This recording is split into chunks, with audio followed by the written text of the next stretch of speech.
Hi friends, it's Shari. Today I have a really fun summer card using the new coloring stencils from Lawn Fawn. So I am using the Treat Cart stamp set for my card today and the brand new coloring stencils that help you color in the images. And I'm going to tell you a few fun things that I really love about these coloring stencils. First, their size so they fit in your stamp pocket perfectly, which is amazing. Second, if we were coloring with our markers, we would have to make sure we're using some alcohol-friendly ink.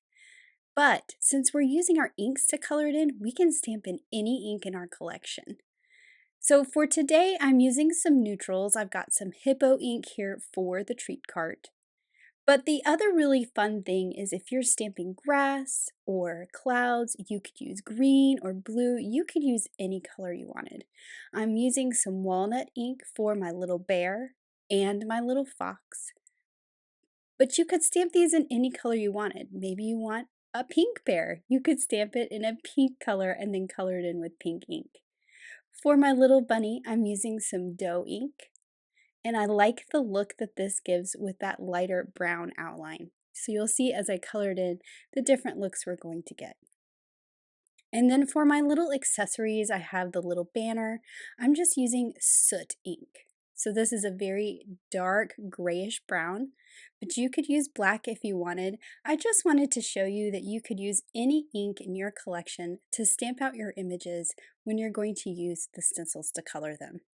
So for my little ice creams here, I'm also using that soot ink. So I have the little ice cream sundae with the cherry on top, the ice cream cone, and the little popsicle. So now that all of my images are stamped out in the inks that I want, I'm going to pull out my coloring stencils and start to color. And it's really great to have those little ink cubes that Lawn Fawn has because you can pull out all your colors at once and have them on your desk to choose from, just like you would your markers. So for my little bunny here, I pulled out apricot ink to use to color it in, and I will be using a small blending brush. I also have the little finger dauber brushes, which are perfect for this application as well. And I'm just going to pick up a little bit of ink on that brush and then lightly color him in. And these are really easy to line up because they have etching lines so you can see right where to line everything up. So now that his body is colored in, I can move to the next stencil for the bunny, which has the nose, the inside of the ear, and the tail. Now I'm not really going to color in the tail, I'm going to leave it white, but I pulled out the peachy keen ink and just dabbed a little pink inside his ear and for his nose. Now I'm going to speed things up just a little bit, but not too much. You saw how quickly it was to color that cute little bunny in. For my fox, I'm using some pumpkin spice. And you can see that I can get some shadowing just by adding more ink towards the bottom of his body and less ink at the top.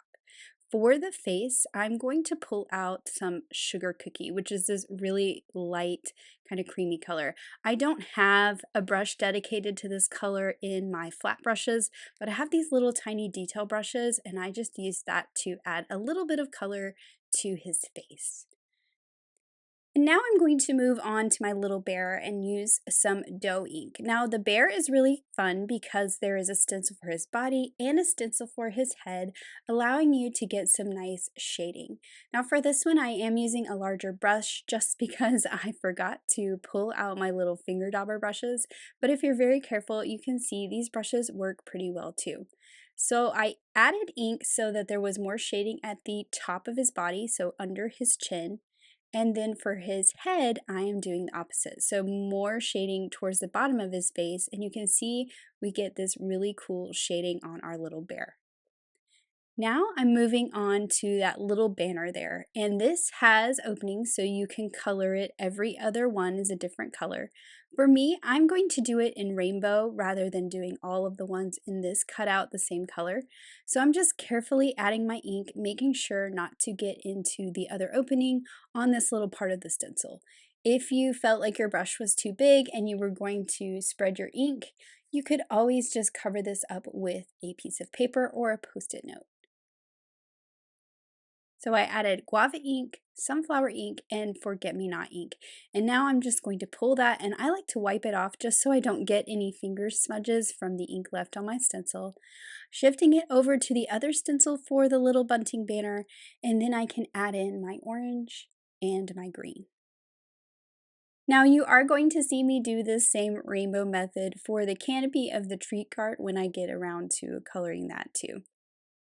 Now I'm going to move on to the little ice creams. Yes, there are openings for every little image in this set on this coloring stencil. So I have found my little ice cream scoop that's in the cone, and I can add some pink to this so we have some strawberry ice cream in our ice cream cone. Then I'm going to shift it over and find the popsicle and add some purple ink to that, some grape jelly ink for a grape popsicle.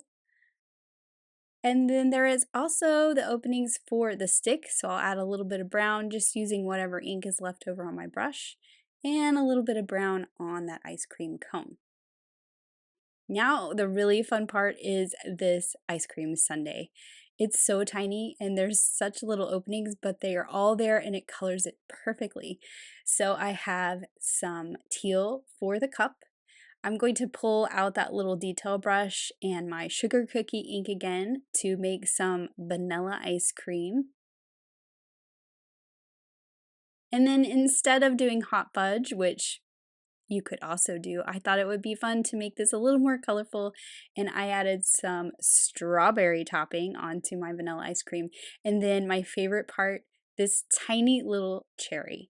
So I'm gonna grab my lobster ink and my brush and just dab right in that hole and perfectly colored cherry. I just think that is so cool.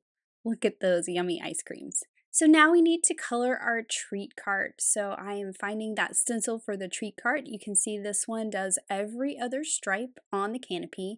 I am going to color it in rainbows and change my colors up, but you could color all these openings in one color and then when you flip to the other, get another. So you just have two colors for your canopy. I'm just skipping over my colors in the order in which I want them. So this is merman, I have guava, and I have sunflower for my pink and my yellow. And I'm going to go ahead and use that merman ink to color in the countertop and the stripe along the bottom of the cart. And I love that this has the wheel cut out so that we don't get any ink in that wheel. Finally, I need to finish off with purple on that last stripe. And then I can pull this away, and I like to wipe this off so I don't get ink on my fingers, so I don't get any smudges in my next little part of my image. And then I'll move this to where we have the other treat cart opening.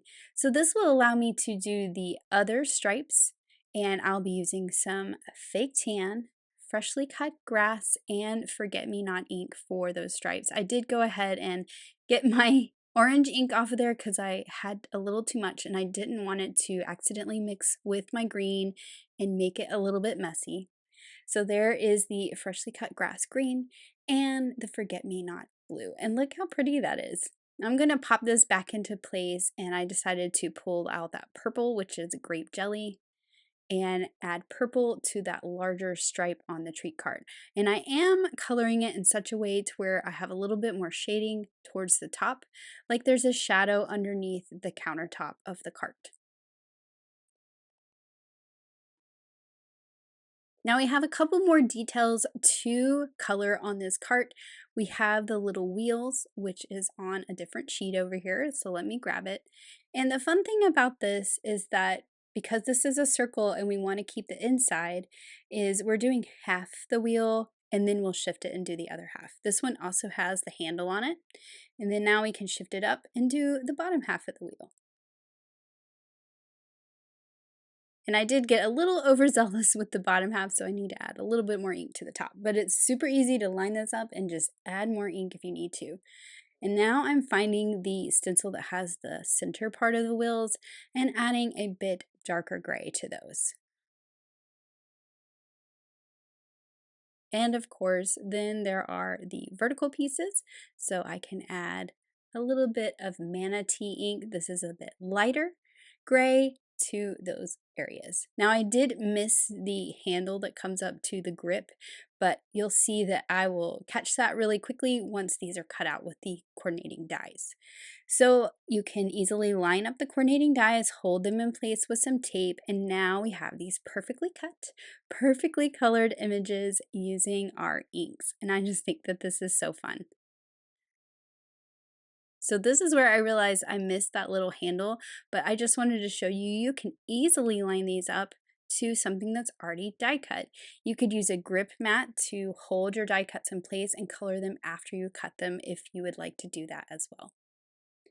So now I'm going to push these aside and we're going to work on our card. I'm using papers from the Pint Size Patterns Summertime collection. I'll be using a yellow, that pink with the little stripe, and the blue with the little bubbles.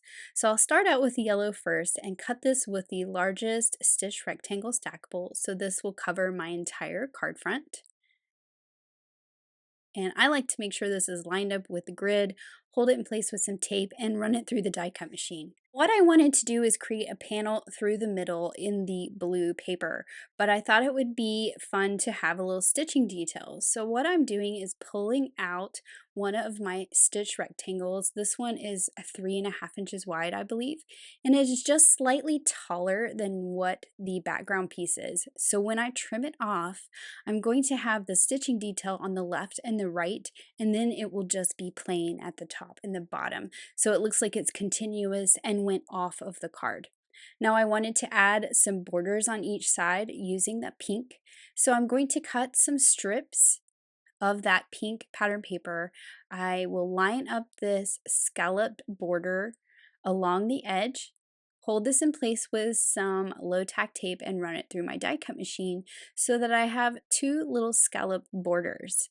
Then I'm going to assemble these by putting them on the back of this blue panel. So I'm using my grid mat to make sure everything is nice and centered. I put some adhesive on the bottom part of that pink piece of paper, and then I'll just lay my rectangle on top. And you can see how that is nice and centered and lines up with those scallops. And I'm just kind of checking to make sure it's nice and straight. Then I'll do the same thing with the other side, adding a little bit of adhesive through the center there where this rectangle is going to go. And then I'll just line it up. I kind of like to hover over it, make sure it's lined up, and then press it down. Now I can trim off the excess that goes past the rectangle, and luckily it ended up perfectly in between some scallops. Not that it really matters because I'm going to trim this off a little bit more.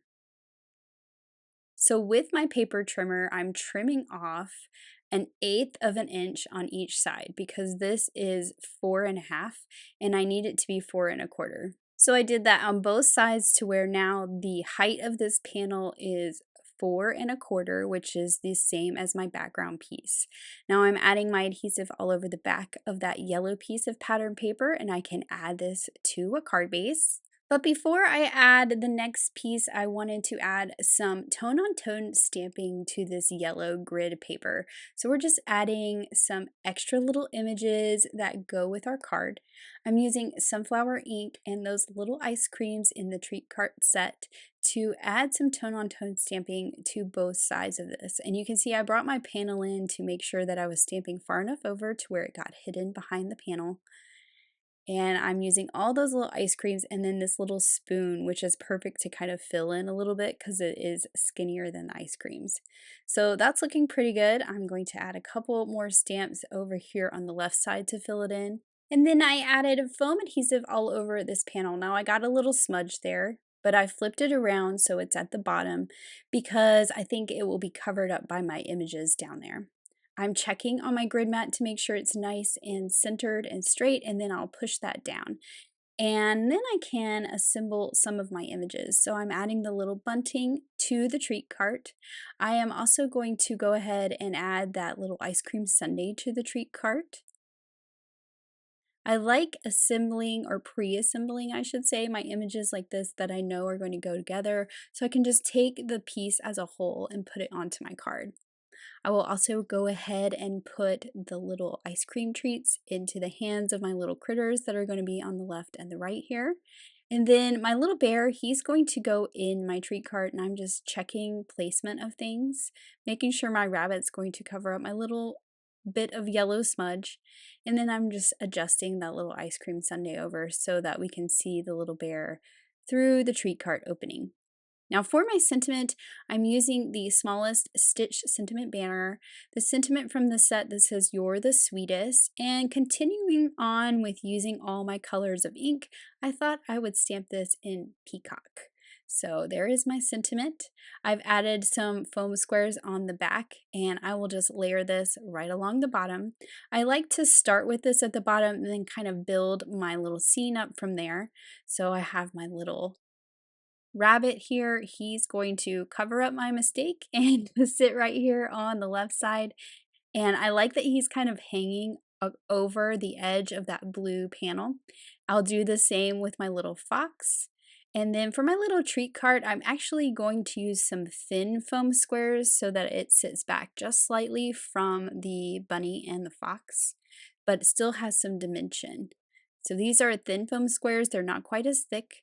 I'm going to go ahead and pull off all the liner paper and pick up my bear so that he ends up flat against the back. And then I can just pop this in there in the center and put it down.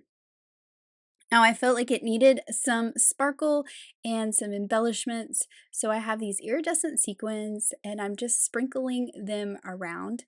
And once I have my placement like, I will pick them up with my embellishment tool and add them with a little drop of glue. I think these are really fun because they kind of look like bubbles with that iridescent look.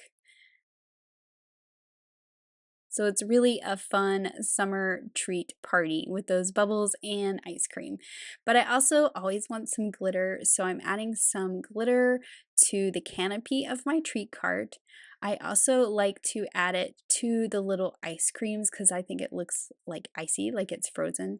And then I added it to the little bunting banner in the center of the treat cart wheels. And then here is my finished card that uses those brand new coloring stencils from Lawn Fawn. They are just so much fun, and I like having a different way to use my inks and a different way to color.